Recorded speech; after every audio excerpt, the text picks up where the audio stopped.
அனைத்து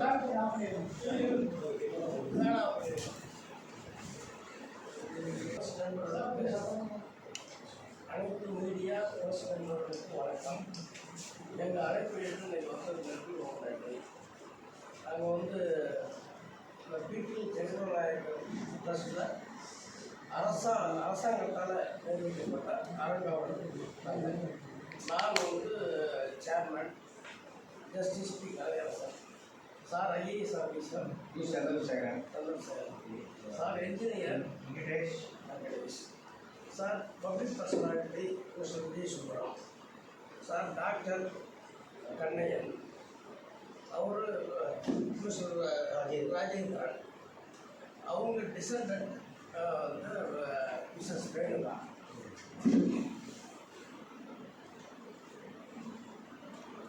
நாங்கள் மெயினாக இன்றைக்கி உங்களோட வருஷம் வந்து 2 நாளைக்கு பேப்பரில் நேற்று நினைக்கிறேன், நேற்று முன்னாலும் பேப்பரில் பார்த்தோம், தினமலர் பத்திரிகையில் வீரப்பங்கிறவருக்கு வந்து இந்த பிடி ஜெகநாயகர் ட்ரஸ்ட் வீரப்பன் மற்றும் தமிழ்நாடு சங்கம் இதுதான் ஒரு கம்ப்ளைண்ட் கொடுத்துருக்காங்க சிஎம்சி மேலே. அதான் அவதூறாக இந்த ஊழல் நடக்கிற மாதிரி ஒரு தோட்டத்தை ஏற்படுத்தி கொடுத்துருக்காங்க. எனக்கு தெரிஞ்சவங்களுக்கு மீடியா பீப்புளுக்கு தெரியும் நாங்கள் எப்படி நிர்வாகம் பண்ணுவோங்கிறது. இந்த சமயத்தில் நான் இந்த வீரப்பனை பற்றி ஒன்றே ஒன்று சொல்லணுன்னாக்கா, அவர் வந்து இந்த ஏற்கனவே ட்ரஸ்டியாக இருந்தவர். அவர் முறையீடுகள் செய்து சரியாக இல்லாததுனால, அவருடைய நடவடிக்கை சரியாக இல்லாததுனால இப்போ நமது அரசாங்கம் அவரை ட்ரஸ்டிஷிப்பிலிருந்து நீக்கிடுச்சு. அதனால் அந்த கால்பாட்டிக்கிறவங்க தான் மற்றவங்க இதில் வந்து நீக்கிறவங்க, இதில் ஆதாயம் பெறணும்னு நினைக்கிறவங்க, இவங்கெல்லாம் செஞ்சுட்டு இது மாதிரி ஒரு தவறான ஒரு செய்தியை பரப்பிட்டு இருக்காங்க. நாங்கள் வந்து 1997 தான் அந்த பச்சை பஸ் வந்து பிரிஞ்சு வந்துச்சு. பிரிஞ்சு வந்த பின்னாடி நிறைய முன்னேற்றங்கள். அப்போ வந்து பாலிடெக்னிக் காலேஜ் மட்டும்தான் இருக்குது, ஒரு ஸ்கூல் இருந்தது சின்ன நடுநிலை கொடுத்தது. அதுக்கப்புறம் ஐடி கொண்டு வந்திருக்காங்க, இன்ஜினியரிங் காலேஜ் கொண்டு வந்திருக்காங்க, நிறைய முன்னேற்றங்கள் இருந்தது. நாங்கள் இப்போ நான் வந்து ஒரு 4 வருஷம் ஆகுது. இப்போ 2வது பீரியட் நான் சம்பளம். இவங்கெல்லாம் இப்போ 1.5 வருஷமாக ட்ரஸ்டீஸாக இருக்காங்க. இந்த ஒரு 4 வருஷத்துக்கு முன்னாடி நான் இப்போ பொறுப்பேற்ற போது இந்த இன்ஜினியரிங் காலேஜில் ஒரு 200-300 பசங்க தான் பிள்ளைகள் தான் படிச்சுட்டு இருந்தாங்க காஞ்சிபுரம் இன்ஜினியரிங் காலேஜில். அது வந்து அப்போ வந்து 3 ஸ்டேஜில் இருந்துச்சு காலேஜ். ஏன்னா ட்ரஸ்டீஸு நிறைய பேர் அப்போ இருந்த ட்ரஸ்டீஸு இதை மூடிடலாம், இதை வருஷத்துக்கு 2 கோடி ரூபாய் இங்கேருந்து செலவு பண்ணுறவங்க எதுக்காக பண்ணணும் அப்படின்னு சொன்னாங்க. நாங்கள் 1 வருஷம் நடத்தி பார்க்கலாம் அப்படின்னு சொல்லிட்டு அதை நடத்தினோம். அந்த வருஷம் அந்த ஃபஸ்ட் இயர் ஃபுல் பண்ணோம். இப்போ வந்து அப்போ 200-300 பிள்ளைகள், 300 பிள்ளை தான் இருந்தாங்க அப்போ பிள்ளைகள். இப்போது வந்து 1400 பிள்ளைகள் படிக்கிறாங்க என்ஜினியரிங் காலேஜில். எல்லாமே ரூரல் பேக்ரவுண்ட் இருக்கிற பிள்ளைகள் தான் படிக்கிறாங்க. அதே மாதிரி அங்கே வந்து நம்ம அந்த இன்ஃபர்மேஷன் டெக்னாலஜி புதுசாக கொண்டு வந்தோம், ஆர்டிஃபிஷியல் இன்டெலிஜென்ஸ் ஸ்கூல் கோர்ஸ் கொண்டு வந்திருக்கோம், கம்ப்யூட்டர் சயின்ஸ் ஒரு பிரான்ச் அதிகப்படுத்திருக்கோம், இதெல்லாம் கொண்டு வந்திருக்கோம். அங்கே ஐடியும் நல்லா இப்போ முன்னே வந்து பசங்க கொஞ்சம் சேராமல் இருந்தாங்க, இப்போ ஓரளவுக்கு சேர்ந்து அந்த சுற்றுவட்டாரத்தில் நல்லா பயனடைஞ்சிருக்கு. அங்கே வந்து ஒரு கல்யாண மண்டபம் இருக்குது, அது வந்து ரொம்ப பாரடைஞ்ச மாதிரி இருந்துச்சு. அதை புதுப்பிச்சிருக்கோம். புதுப்பிச்சு அது ஒரு டைனிங் ஹால்லாம் ரெடி பண்ணி கழிவறைகள்லாம் நல்லா பண்ணி இப்போ அது வாடகைக்கு, அதாவது 2 மேரேஜ் தான் புதுசாக இருக்குது. இந்த மாதிரி கொஞ்சம் சிறப்பாக வரும்னு நினைக்கிறோம். அதேமாதிரி அங்கே சித்தா கிளினிக் அண்ட் அலோபதி கிளினிக்கு வாரத்தில் 2 நாள் இங்கேருந்து டாக்டர்ஸு சித்தா கிளினிக் போயிட்டு வராங்க. அங்கே இருக்கிற சித்தா கிளினிக். இந்த சென்னையை பொறுத்த வரைக்கும் பார்த்தீங்கன்னாக்கா, நம்ம வந்து இந்த பாலிடெக்னிக் ஆர்ட்ஸ் காலேஜ் வந்து நான் பொறுப்பேற்ற போது கன்ஸ்ட்ரக்ஷன் போயிட்டு இருந்துச்சு. கன்ஸ்ட்ரக்ஷனை முடித்து அந்த காலேஜ் ஆரம்பித்தோம். இப்போ வந்து இப்போ 4th இயர் காலேஜ் போயிட்டுருக்கு. இதில் வந்து பார்த்தீங்கன்னாக்கா இந்த வருஷம் பிஜி கோர்சஸ் கொண்டு வந்திருக்கோம், 3 கோர்சஸ் கொண்டு வந்திருக்கோம், அடிஷ்னல் கோர்சஸ் கொண்டு வந்திருக்கோம். அதனால் ஒரு BCom, BCA, BSc computer science, இது மாதிரி எல்லா கோர்சஸுமே வச்சுருக்கோம். பிகாம்லேயும் ஒரு 3 பிரிவு வச்சுருக்கோம், 4 பிரிவு. இந்த வருஷம் ஒரு பிரிவு சேர்த்து கொண்டு வந்திருக்கோம். 4 டிகிரி வச்சுருக்கேன். அப்புறம் MSc computer science, MCom, social work, master social work, இதெல்லாம் புது கோர்சஸ், பிஜி கோர்சஸ் பண்ணிருக்கேன். இது மாதிரி அந்த அதில் வந்து எப்போவுமே அந்த ஒரு காலேஜில் வந்து எதுவுமே அதில் பணத்தை வெளியே எடுத்து நாங்கள் மற்றதுக்கு யூஸ் பண்ணுறதில்ல. ஸோ அந்த காலேஜுடைய வருமானம் ஏதாவது சர்ப்ளஸ் இருக்குன்னா அந்த காலேஜ் டெவலப்மெண்ட்டுக்கு எடுத்துக்கிறோம். எல்லாமே இப்போ நான் வரும்போது இந்த இன்ஜினியரிங் காலேஜில் பார்த்தீங்கன்னா ஒரு 4-5 பிஹெச்டிஸ் தான் இருக்காங்க. இப்போ நாங்கள் செலக்ட் பண்ணது எல்லாமே குவாலிஃபைட் டீச்சர்ஸ், அதனால 25 பிஹெச்டிஸ் இருக்காங்க இன்ஜினியரிங் காலேஜில். அதேமாதிரி இங்கேயும் யூஜிசியில் என்ன சொல்லியிருக்காங்களோ அந்த குவாலிஃபைட் டீச்சர்ஸ் தான் இங்கே போகணும். எல்லாத்துக்குமே ரீசனபிள் பே கொடுக்கலாம் எல்லாருமே. அதேமாதிரி பாலிடெக்னிக் காலேஜில் இப்போ ரொம்ப இன்டேக் கம்மியாக இருந்தால் கூட நம்ம காலேஜில் ஓரளவுக்கு போன வருஷம் கூட 85% இன்டேக் இருந்துச்சு. அந்த பார்ட் டைமும் ஃபுல் பண்ணிடுறாங்க. ஒன்லி இந்த ரெகுலர் கோர்ஸில் எல்லாமே கவர்மெண்ட் காலேஜஸ்லேயும் ஃபுல் ஆக மாட்டாங்க. இப்போ பாலிடெக்னிக் இப்போ வந்து 85% போன வருஷம் 80 to 85% ஃபுல் ஆச்சு. இந்த வருஷம் இருந்தாலும் ஒரு இது வரைக்கும் ஒரு 65% ஆகிடுச்சு. இருந்தாலும் 80%க்கு ஃபுல் ஆகிடும் பாலிடெக்னிக். இது மாதிரி பாலிடெக்னிக்கில் என்பிஏ வந்து ஸ்டெப்ஸ் எடுத்துக்கிறோம். 2 மெக்கானிக்கல் அண்ட் கம்ப்யூட்டர் சயின்ஸுக்கு என்பிஏவுக்கு எஸ்சிஆர்னு சொல்லுவாங்க, அது சப்மிட் பண்ணிட்டாங்க. இன்ஸ்பெக்ஷனுக்கு இப்போ இன்னும் 2-3 மாதத்தில் வந்துப்பாங்க. அதனால் என்பிஏ அட்லீஸ்ட் முன்னே ஒரு 2 கோர்ஸுக்காவது வாங்கலாம். இது வரைக்கும் வாங்கலை, அது வாங்கினாலும் முடிவு சொல்லிட்டு இருக்கோம். இந்த ஊழல்னு சொல்கிறாங்கல்ல, அதை பொறுத்த வரைக்கும் நாங்கள் வந்து அந்த டெபாசிட்ஸ் எல்லாம் அதாவது பர்மிஷன் இல்லாமல் எடுத்துட்டோம். அதெல்லாம் அதாவது ஒரிஜினல் ஸ்கீம் டிகிரியில் வந்து ஒரு 1 லேக்குக்கு மேலே போனால் எந்த செலவுனாலும் கோர்ட்டில் பர்மிஷன் வாங்கணும்னு இருந்துச்சு. அதே மாதிரி அப்பாயின்மெண்ட்ஸுக்கு அந்த ஒரிஜினல் ஸ்கீம் டிகிரியில் பர்மிஷன் வாங்கணும், கோர்ட்டில் பர்மிஷன் வாங்கணும்னு இருந்துச்சு. ஆனால் அந்த அப்பீல் போய் 2002 டிவிஷன் பெஞ்ச் தீர்ப்பில் அந்த 2 கிளாஸையும் டெலீட் பண்ணிட்டாங்க. அதான் 1 லேக்குக்கு மேலே பர்மிஷன் வாங்கணும்னு இருக்கோம். அது அப்பாயின்மெண்ட்டுக்கு நீங்கள் பர்மிஷன் வாங்கணும், கோர்ட் பர்மிஷன் வாங்கணும் டெலீட் பண்ணிட்டாங்க. அதனால் இப்போ வந்து அந்த பர்மிஷன்லாம் தேவையில்லை. என்ன அப்பாயின்மெண்ட் ஆகட்டும், மெத்தட் ஆஃப் அப்பாயின்மெண்ட் ஆகட்டும், எல்லாமே ட்ரஸ்ட் போர்டு எல்லாம் கூட்டாக சேர்ந்து முடிவெடுக்கிறது தான். நாம் வந்து இதில் வந்து அந்த இப்போ சொன்ன குவாலிஃபைட் டீச்சர்ஸு குவாலிஃபைட் ஸ்டாஃப் தான் போட்டிருக்கிறோம். இதில் வந்து எந்த ஒரு டிவிஎஸும் கிடையாது. பெரும்பாலும் மோஸ்ட்லி அப்ளிகேஷன்ஸ் நோட்டிஃபை பண்ணி அதிலேருந்து வர வச்சு தான் போகிறோம். இப்போ வந்து ஒரு சிலர் வந்து எக்ஸ்பர்ட்ஸு அட்வைசர்ஸ்லாம் தேவைப்படுது. இப்போ அது வந்து ரெஃபரன்ஸில் நல்ல ஆட்களை பார்த்து நாங்கள் டெஸ்ட் போர்டில் பார்த்து அப்பாயின்ட் பண்ணுவோம். இப்போ ஒரு செக்ரட்டரி இருக்காங்க, அக்கௌண்ட்ஸ் ஆஃபீஸர் இருக்காங்க. இது மாதிரி இருக்கிறதெல்லாம் ஒரு சில அல்லது ஒரு இது காலேஜுக்கு ஒரு ஃப்ரெண்ட்ஸ் அங்கே இன்ஜினியரிங் காலேஜ் தூரமாக இருக்கிறது யாரும் போய் நம்ம நேரடியாக பார்க்க முடியும். ப்ரைவேட் காலேஜ் மாதிரிலாம் போய் பண்ண முடியாது. அதுக்கு ஒருத்தர் யாராவது ஒரு எக்ஸ்பீரியன்ஸ் ஆகிட்டு ஒரு சூப்பர்வைசருக்கு தேவை இருந்துச்சு. ஒரு ரிட்டையர்ட் பிரின்சிபல் ஒரு 12 வருஷம் அனுபவம் வாய்ந்தவர், அடிஷனல் டைரக்டர் போர்ட்டில் இருந்தவர். அவர் வந்து அவர் டைரக்டர்னு போட்டு அப்போ சம்பளமும் ரொம்ப கம்மி தான். ஒரு 60,000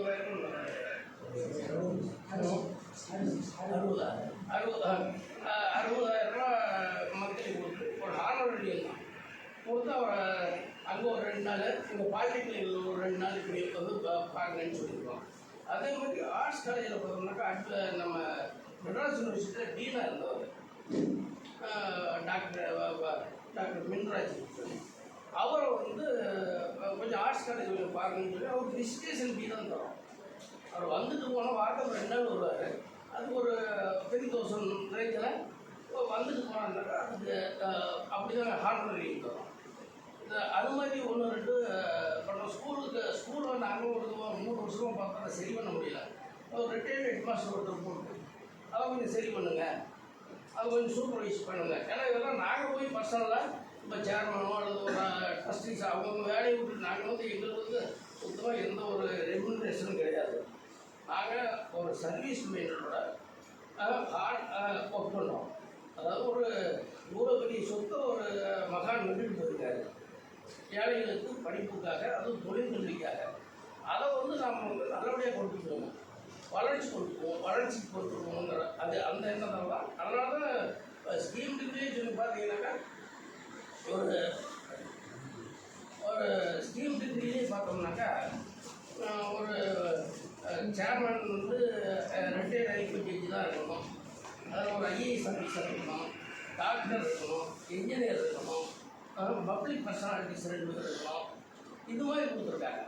டிசெண்டன்ட் ஒருத்தர் இருக்கணும், ஃபேமிலி டிசெண்டன்ட், பலருடைய டிசெண்டன்ட் ஃபேமிலியிலேருந்து யாராவது ஒருத்தர் இருக்கணும். இது மாதிரி கொடுத்துருக்காங்க.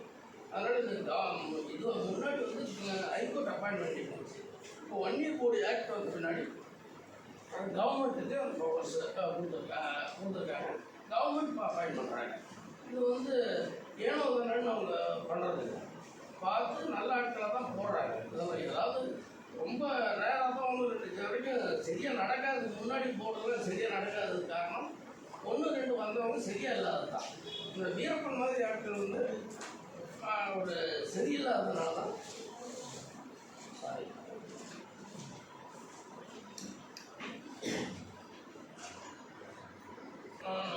அதாவது இந்த ட்ரஸ்டியை நீக்கிறது வந்து இதுதான் முதல் தரம். கவர்மெண்ட் வந்து அவங்களுக்கு ஒரு பெட்டிஷன் போய் அது மேலே அவங்க விசாரிச்சுட்டு அவர் சரியில்லைன்னு முடிவு பண்ணதுனால கவர்மெண்ட் நீக்கிறாங்க. அவர் வந்து அது மேலே இன்ட்ரி ஆர்டர் மேலேயே ஒரு ஸ்டே லெட்டர் போகல, அது மேலே சுப்ரீம் கோர்ட் வரைக்கும் போயிட்டு வந்தார். சுப்ரீம் கோர்ட் வரைக்கும் போய் டிஸ்மிஸ் தான் ஆச்சு. ஃபைனல் ஆர்டர்ஸை ரிப்பீட்ஸில் ஆர்டர் போட்டு அவர் நீக்கிறது சரிதான் அப்படின்னு சொன்னாங்க. அது மேலே அப்பீல் போனார். சுப்ரீம் கோர்ட் வரைக்கும் போயிட்டு அவர் தோல்வி அடைஞ்சிட்டார். அதனால் விரக்தியானதுனால தான் இப்போ தமிழ் அரசன் அவரும் நல்ல மனிதராக தோணல. அவரும் ஒரு ஆதாயத்தை தேடி தன்னுடைய தன்னை வந்து முன்னிறுத்திக்கணும், ஒரு சொசைட்டியில் முன்னிறுத்திக்கணும் அப்படின்னு சொல்லிட்டு ஏதோ ஒரு ஆதாயத்துக்காக இந்த வேலையை பண்ணுறாங்க. இது 2 பேருமே அதை தான் பண்ணுறாங்க. நாங்கள் முக்கியமாக அவங்க சொன்னது வந்து டெபாசிட்ஸ் வந்து நிறைய இருந்தது, இப்போ ரொம்ப குறைஞ்சி போச்சு, நிறைய இருந்தது இப்போ குறைஞ்சி போச்சுன்னு சொல்கிறாங்க. அப்படி இல்லை. நான் பொறுப்பெடுத்த போது 28.86 கோடி டெபாசிட்ஸ் இருந்துச்சு. இப்போ இருக்கிறது வந்து 22.66 கோடி. அது இல்லாமல் கேஷ் வந்து சேவிங்ஸ் பேங்க் அக்கௌண்ட்டில் 2 crores இருக்குது. அது இல்லாமல்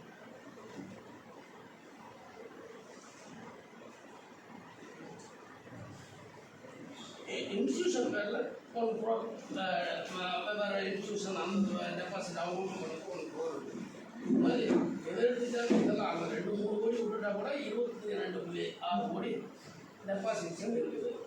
ஆனால் நம்ம இந்த 4-5 வருஷம் செஞ்ச ஒர்க்கை மட்டும் கொஞ்சம் பாருங்கள் நீங்கள். அதாவது மின்ட்டில் ஒரு பில்டிங் கட்டியிருக்கோம் புதுசாக, அப்புறம் பீச்சில் எல்லாம் ஒரு பில்டிங், கமர்ஷியல் பில்டிங் புதுசாக கட்டியிருக்கோம். பாய்ஸ் ஹாஸ்டலில், இன்ஜினியரிங் பாய்ஸ் ஹாஸ்டலில் 1 ஃப்ளோர் ரைஸ் பண்ணியிருக்கோம், அடிஷனல் ஃப்ளோர் பசங்களுக்கு போதனைன்னு சொல்லிட்டு. கேர்ள்ஸ் ஹாஸ்டலில் ஒரு டாய்லெட் பிளாக் ஒன்று கட்டியிருக்கோம். மிடில் ஸ்கூல் ரெனோவேஷன், அது வந்து இடிஞ்சு போகிற மாதிரி ஒரு டிலாபிடேட்டட் கண்டிஷனில் இருந்துச்சு. அந்த வந்து ரெனோவேட் பண்ணியிருக்கோம். மேரேஜ் ஹால் அங்கே ரெனோவேட் பண்ணியிருக்கோம். கம்ப்யூட்டர்ஸ் வந்து எல்லா காலேஜஸுக்கும் புதுசாக வாங்கி கொடுத்துருக்கோம். எல்லாம் 1.25 கோடி. அதான் மவுண்ட் ரோட் பில்டிங்கில் இப்போ வேலை நடந்தது, மராமத்து வேலை நடந்தது. கவர்னன்ஸுங்கிறலாம் இருக்கிற 7 மாடி கட்டடம் நம்ம கட்டடம் தான். அது இப்போ மராமத்து வேலை நடந்துருக்கு எல்லாமே. இப்போ இங்கே இருக்கிற ஹாஸ்டல் ரெனோவேட் பண்ணி ஒரு ஃப்ளோருக்கெல்லாம் டைல்ஸ்லாம் போட்டு ரெனோவேட் பண்ணி எல்லாம் பண்ணியிருக்கோம்.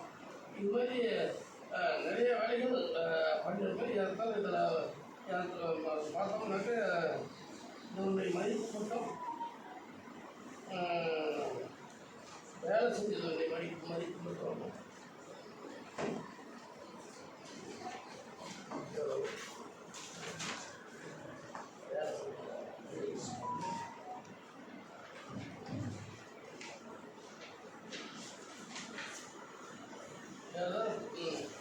இது வரைக்கும் பில்டிங்ஸு மற்றது இந்த ரெனோவேஷன் இந்த வேலையெல்லாம் பண்ணது வந்து யாருந்தாலும் 17 crores 17.87 crores சொல்லுவேன். 8 crores நேரடி 18 crores பண்ணியிருக்கோம். இதில் பார்த்தோம் சர்ப்ளஸ் பார்த்தோம்னாக்கா எல்லாத்துலேயுமே ரெண்டல் இன்கம் ஒரு 7 கோடி அளவுக்கு இருக்குது. ரெண்டல் இன்கம் அதில் வந்து சர்ப்ளஸ் எல்லாம் செலவெல்லாம் போய் பார்த்தோம்னாக்கா ஒரு 1.5 கோடி 3 கோடி ரூபா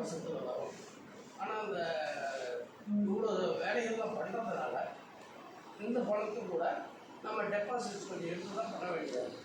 டெபாசிட் அது முக்கியமாக காரணம் என்னன்னாக்கா, அந்த 80 ஒரு வருஷம் நம்ம 85% வந்து அந்த சேமிப்பில் வந்து 85 ஒரு வருஷம் சேமிப்பு வந்துச்சுனாக்கா அதில் 85% ஒரு 5 வருஷத்துக்குள்ள செலவு பண்ணணும். டெவலப்மெண்ட் செலவோ சேமிப்போ ஏதாவது ஒன்று பண்ணணும். அப்படி இல்லாமல் அதுக்கு இன்கம் டேக்ஸ் 30% நம்ம கட்டணும்.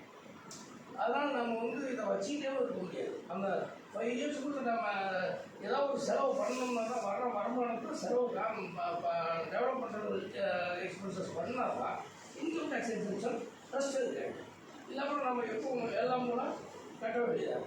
அதனால அந்த டெபாசிட்ஸ் எடுத்து நம்ம இன்னும் இதில் பார்த்து இந்த 2 பில்டிங் நாங்கள் கட்ட முடியல. யாரால அதில் எவ்வளோ sir rental income?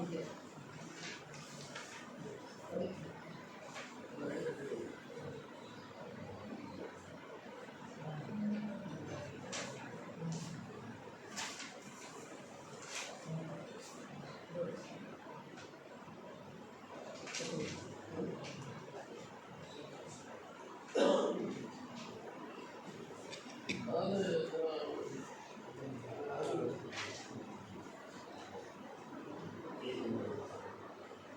8,83,000 per month ஒரு பில்டிங் வருவாங்க.